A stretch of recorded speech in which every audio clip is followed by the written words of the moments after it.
वहीं देश भर में चल रहे भाषाई विवाद के बीच मध्य प्रदेश सरकार ने प्रदेश के विश्वविद्यालय में अब दक्षिण भारतीय भाषा पढ़ाने का ऐलान किया है।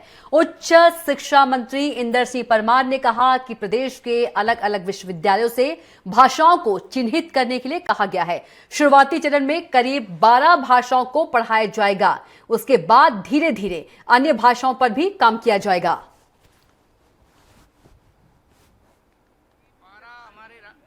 आगे उसको क्या रहेगा, उसको क्रेडिट से जोड़ने का काम करेंगे।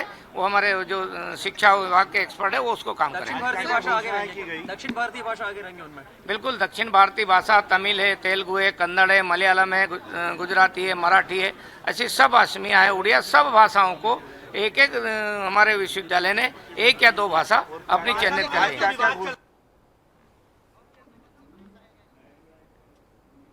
और इसी खबर पर ज्यादा जानकारी के साथ भोपाल संवाददाता संदीप मिश्रा हमारे साथ जुड़ गए हैं। संदीप, यदि मध्य प्रदेश में बात करें तो मध्य प्रदेश में अब दक्षिण भारतीय भाषा पढ़ाने का ऐलान किया गया है। उच्च शिक्षा मंत्री इंदर सिंह परमार ने कहा है कि प्रदेश के अलग अलग विश्वविद्यालयों से भाषाओं को चिन्हित करने के लिए कहा गया है।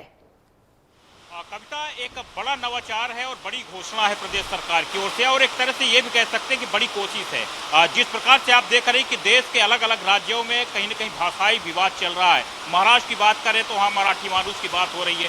दक्षिण भारत में तमिलनाडु में, केरल में बात करें वहाँ भी भाषा का कहीं न कहीं विवाद चल रहा है, और जो हिंदी भाषी लोग हैं उनको कहीं न कहीं वहाँ पर अपमानित करने का तथा कथित तौर पर प्रयास किया जाता है समय समय पर, और उन भाषाओं को श्रेष्ठ बताने का प्रयास किया जाता है। लेकिन इसको अगर हम दूसरे नज़रिए से बात करें, जो सरकार की भी बात है, तो जिस प्रकार से यहाँ पर अलग अलग भाषाओं की यानी कि दक्षिण भारतीय भाषाओं को यहाँ पर पढ़ाने का फैसला किया गया है, तो इसका मकसद ये भी है कि मध्य प्रदेश के जो युवा हैं, मध्य प्रदेश के जो विद्यार्थी हैं, तो वो अन्य राज्य में भी जा करके नौकरी कर सके, वहाँ पर रह करके जीवन यापन कर सके।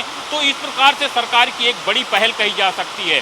उच्च शिक्षा मंत्री इंदर सिंह परमार ने भी यही कहा कि करीब अभी शुरुआती चरण में हम करीब 12 भाषाओं पर काम कर रहे हैं। अलग अलग विश्वविद्यालयों से नाम भी मांगे गए हैं कि आप चिन्हित करके आप शुरुआत में बताइए कि 2-3 भाषाओं को, कितनी भाषाओं को आप अपने यहाँ शुरू कर सकते हैं, क्योंकि शिक्षकों की आवश्यकता होगी इसके लिए।